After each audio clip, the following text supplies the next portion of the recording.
Ada banyak orang Kristen kalau ditanya apakah Yesus adalah Nabi Isa Al-Masih, maka mereka akan menjawab ya. Atau setidak-tidaknya mereka menjadi ragu-ragu untuk menjawab ya atau tidak. Nah, video ini akan menerangkan kepada saudaraku seiman fakta 100% Yesus bukanlah Nabi Isa Al-Masih.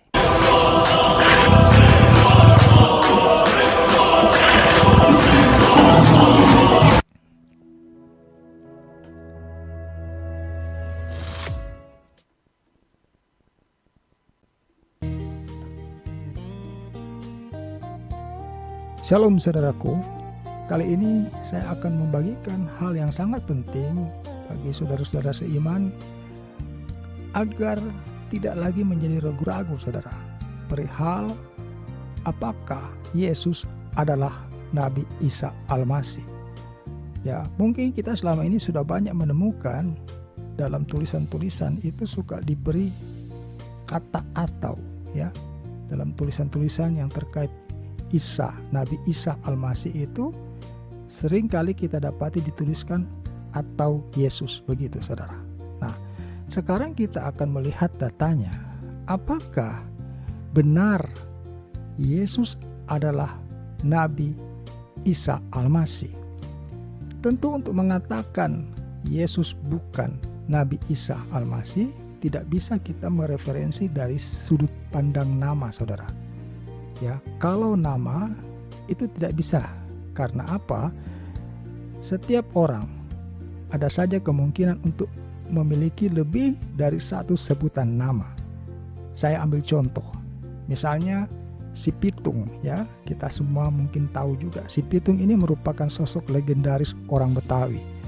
Menurut versi resmi pemerintah kolonial Belanda, nama asli daripada si Pitung adalah Ahmad Nitikusuma. Sementara kalau kita membaca di Wikipedia, nama asli dari si Pitung adalah Salihun. Nah, apakah Ahmad Nitikusuma dan Salihun ini adalah dua sosok yang berbeda? Tidak, saudara. Ya, Ahmad Nitikusuma adalah si Pitung. Salihun juga adalah si Pitung. Oleh karena itu, untuk menjelaskan apakah Yesus itu Nabi Isa Al-Masih, saya tidak akan menjawabnya dari sudut pandang nama. Kita mulai dari poin pertama saudara. Ada 5 poin yang saya siapkan untuk menunjukkan kepada kita bahwa sesungguhnya memang Yesus itu bukanlah Nabi Isa Al-Masih. Yang pertama adalah Yesus bagi umat Kristen adalah Tuhan. Ya, dan kita tahu umat Muslim tidak mengakui akan hal itu. Nah, mengapa Yesus bagi orang Kristen adalah Tuhan dan juga juru selamat umat manusia? Hal itu karena ada firman Tuhan yang mengatakannya, saudara. Ya, di dalam Lukas 2 ayat 11, di sana firman Tuhan berkata, "Hari ini telah lahir bagimu Juru Selamat, yaitu Kristus Tuhan di kota Daud." Jadi orang Kristen mengimani Yesus adalah Tuhan dan Juru Selamat umat manusia karena firman Tuhan ini, saudara. Jadi bukan karena ada konsensus, bukan karena ada kesepakatan sekian banyak orang lalu menjadikan manusia Tuhan. Tidak ada, saudara.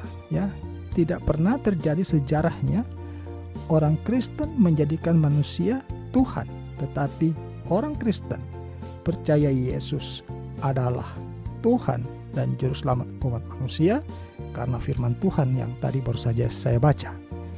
Lalu kemudian bahkan nama Yesus, saudara, ya, banyak orang mengira atau tidak menyadari bahwa nama Yesus itu sebenarnya diberikan juga langsung oleh Allah Elohim. Mungkin banyak orang masih menyangka bahwa nama Yesus itu diberikan oleh ayah atau ibunya Yesus, ya, seperti kita. Ya, kita kan kalau melahirkan anak, istri kita melahirkan anak, ya diberikan nama sama orang tuanya. Tetapi Yesus tidak diberikan nama oleh ayah atau ibunya Yesus, tetapi diberikan langsung oleh Allah Elohim. Hal itu tercatat di dalam Matius 1 ayat 21. Di dalam Matius 1 ayat 21 firman Tuhan berkata, Ia akan melahirkan anak laki-laki dan engkau akan menamakan dia Yesus. Karena dialah yang akan menyelamatkan umatnya dari dosa mereka. Jelas saudara ya, di dalam Matius 1 ayat 21 ini diterangkan dua hal, bahwa seorang anak laki-laki yang dilahirkan itu diberi nama Yesus. Siapa yang memberi nama Yesus? Allah Elohim, ya, bukan manusia, bukan ayah atau ibunya Yesus. Kemudian diterangkan karena dialah yang akan menyelamatkan umatnya dari dosa mereka. Artinya Yesus ini adalah juru selamat umat manusia. Itu poin pertama. Poin kedua adalah Yesus semasa hidupnya di muka bumi ini, dia memiliki murid-murid.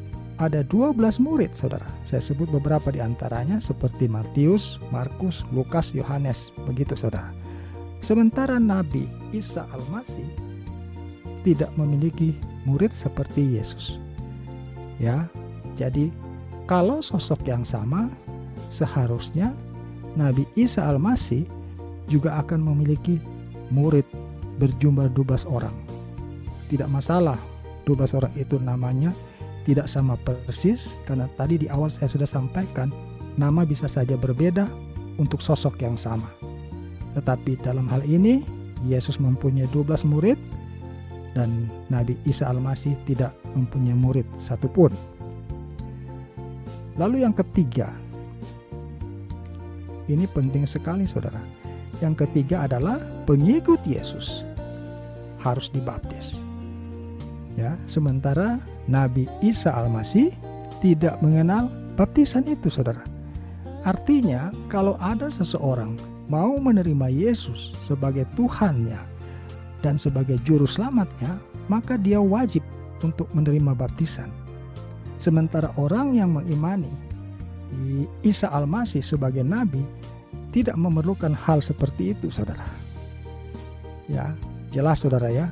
Jadi kalau saudara menerima Yesus sebagai Tuhan dan Juru Selamat, saudara wajib dibaptis. Hal keempat, Yesus disalibkan. Sementara Nabi Isa Al-Masih tidak disalibkan. Kalau sosoknya sama, seharusnya peristiwanya juga sama, saudara. Tetapi dalam hal ini, kitab suci orang Kristen, Alkitab atau Bible, mencatat bahwa Yesus disalibkan. Sementara di dalam Al-Quran, Nabi Isa Al-Masih tidak disalibkan. Ya, ini bukan kesalahan mencatat, saudara, tetapi karena sosoknya berbeda, jadi peristiwanya berbeda, tidak apa-apa, saudara. Iya kan? Kemudian yang kelima, ini juga penting untuk diperhatikan, bahwa Yesus adalah sosok yang paling sering dihina, saudara. Ya, kalau saudara coba googling atau mencari di YouTube, saudara, ada begitu banyak orang yang menghina Yesus. Ya, bahkan ada beberapa nama yang sangat dikenal luas di Indonesia ikut-ikutan menghina Yesus, saudara. Ya, dan ini sudah dibuatkan, saudara. Nah, di dalam Lukas 18 ayat 32 sampai 33 di sana dikatakan oleh firman Tuhan, sebab ia akan diserahkan kepada bangsa-bangsa yang tidak mengenal Allah, diolok-olokkan, dihina dan diludahi, dan mereka menyesah dan membunuh dia, dan pada hari ketiga ia bangkit. Jadi sudah dicatat oleh firman Tuhan bahwa Yesus ini akan mengalami segala macam bentuk olok-olok, hinaan, ya, bahkan dibunuh. Tetapi puji Tuhan, saat ini Yesus telah berada di tahtanya di sorga, saudara. Karena dia di hari ketiga bangkit dan kemudian dia naik ke sorga. Nah, saya belum pernah menemukan Nabi Isa Al-Masih dihina seperti yang dialami oleh Yesus. Ya, saya belum pernah. Saudara juga bisa coba searching, ya. Di Google, di YouTube, coba searching. Adakah orang yang menghina Nabi Isa Al-Masih. Kalau saya pribadi, saya belum pernah menemukan hal itu. Tetapi kalau kita mencari Yesus dihina, itu banyak akan kita temukan, saudara. Jadi kalau sosoknya sama, seharusnya Yesus kalau dihina, maka Nabi Isa Al-Masih juga akan mendapatkan perlakuan yang sama. Tetapi jelas karena sosoknya berbeda, Nabi Isa Al-Masih dimuliakan. Tidak ada yang berani menghinanya. Ya, tetapi Yesus mengalami hal seperti itu. Dia dihina.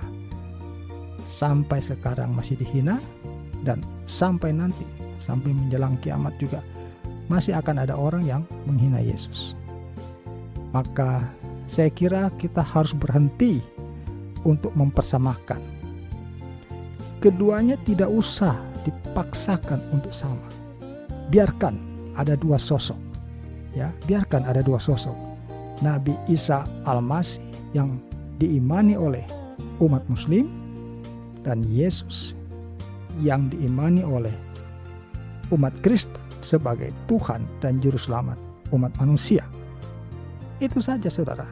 Ya, dengan data-data yang saya sampaikan, kita bisa renungkan dan kita bisa ambil kesimpulan. Maka ketika kita mendapati fakta bahwa memang kedua sosok ini adalah berbeda satu dengan yang lainnya, maka kita biarkanlah itu seperti apa adanya. Biarkan ada dua sosok, Nabi Isa yang diimani, Nabi Isa Al-Masih yang diimani oleh umat Muslim, dan Yesus yang diimani oleh umat Kristen sebagai Tuhan dan Juru Selamat umat manusia. Jadi ini yang mau saya bagikan, kiranya memberkati saudara. Kita jumpa kembali pada pemberitaan firman Tuhan lainnya. Haleluya. Amin.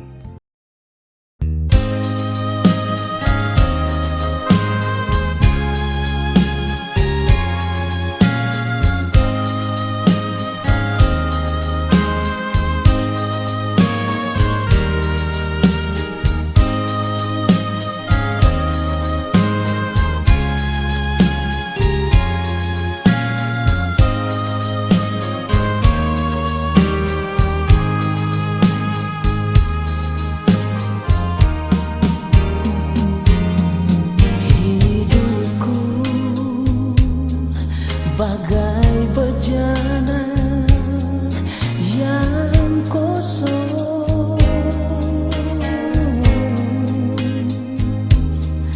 di saat aku berpaling dari jalanmu,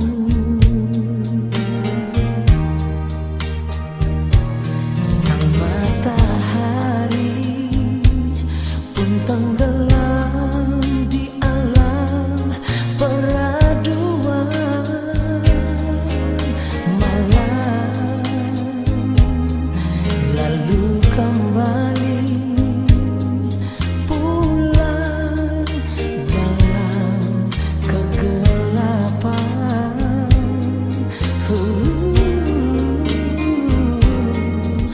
Di kaki salib ingin bersujud untuk kembali lagi. Doa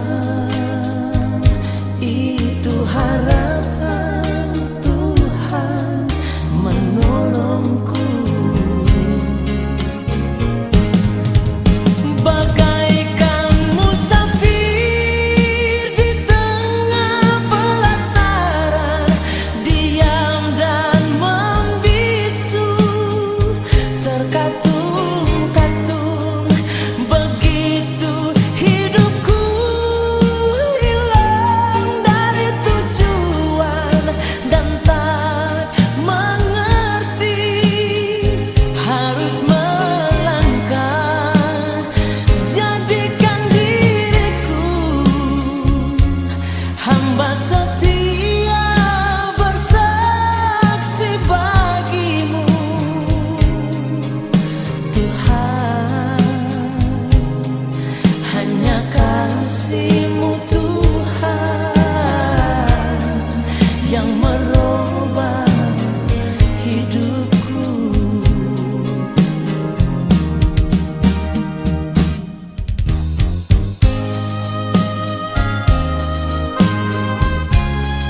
kisah